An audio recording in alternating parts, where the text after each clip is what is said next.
The second round of stimulus checks are supposed to go out next week, but halfway through the 5,000-page COVID relief bill, you'll want to pay attention to this. It says the eviction moratorium is extended until January 31st. So what does that mean for you if you are needing of help when it comes to rent or utilities or eviction safety? Haley Pfeiffer Haynes, the Chief of External Affairs at the North Carolina Office of Recovery and Resiliency, that's who does the HOPE program, and Holly Owner with Legal Aid of North Carolina. They're both joining us today to answer your questions. Now, this is how you get your question answered. You text us your question. That number is 336-379-5775. All right, let's both just start talking first and foremost about how the COVID relief bill is going to change things possibly for the HOPE program and also for evictions. So Holly, go ahead and take that first. The eviction moratorium is extended, and how else will things change? Yes, thank you for having me. One thing I want to mention is that the North Carolina courts are closed for the most part through January 13th. There is an order that was put out by Chief Justice Beasley that closed the courts for 30 days. That's through January 13th. And that's true for most summary eviction cases across the state. So for people who do have eviction court between now and January 13th, they should be calling their local courthouse to find out when their cases continue to, because they won't have court. As far as the eviction moratorium being extended, as you said, it's extended through January 31st. It protects people against eviction for non-payment of rent. Still, people need to be filling out a CDC declaration and delivering it to their landlords. As long as they do that, they are protected against eviction for non-payment of rent.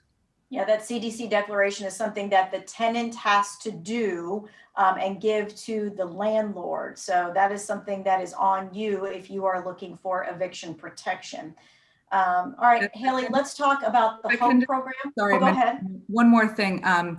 The Governor Cooper's order mandated that landlords deliver that form to the tenants as well. So it's not just that the tenant has to fill it out, but also the landlords have to make sure that tenants are provided with that form. If for some reason the tenants don't have it. All right, Haley, let's talk about the HOPE program. You're still in the process of giving monies out, and maybe this new COVID relief bill is going to add money. Yes, that is certainly possible. To date, we have awarded over $51.1 million in assistance. We've been allotted $167 million. My understanding is that of the $25 billion that Congress put out specifically for rent and utility assistance, North Carolina is looking at the neighborhood of $700 million to go towards rent and utility assistance for this coming year. All right, so we will look forward to that. In the meantime, we have several questions already. This person said, I applied for the HOPE program 4 months ago, but haven't heard anything. What should I be doing right now? My suggestion would be to call 211. They are giving out case manager information. That way you can get their email address and phone number, but definitely their email address so that you can be in contact and learn more about where your application is. While we've done awards for about 13,000 of our applicants, there are quite a few because we have over 42,000. So there may be some people who haven't heard directly from a case manager yet.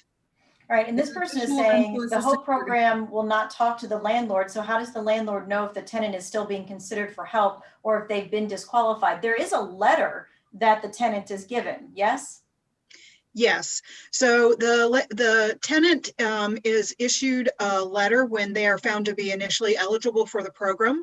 And then they can share that with their landlord. And certainly when an award is made and it's a rent award, then the program does contact the landlord to let the landlord know that there is this assistance available. All right, and part of it is knowing what your rights are or are not. So Holly, let's go over to you because this person is asking, if you're an essential worker and your hours are cut due to COVID-19, it's been a struggle to pay the rent, can you still be evicted? There's more reasons than just whether your income was affected that would make one eligible. But essentially, if you've had a substantial loss of income, you make less than the income threshold, which is typically 99,000 for one person, and you've applied for rental assistance, those are the main things that make a tenant eligible. If you get behind on rent, make you eligible for protection against eviction. But again, it's an eviction for non-payment. So tenants can be evicted for other reasons.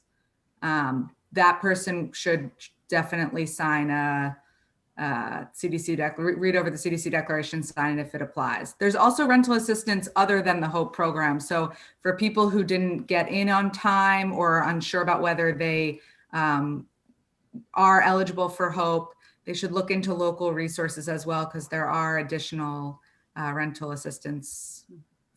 So this person is just saying, where would I, as a landlord, get the form to give my tenants, that CDC form? Of course, we have it on our website as well, but I mean, you can Google that information, the CDC and landlord tenant form, yes? Yes, it's available from the CDC directly, easily findable.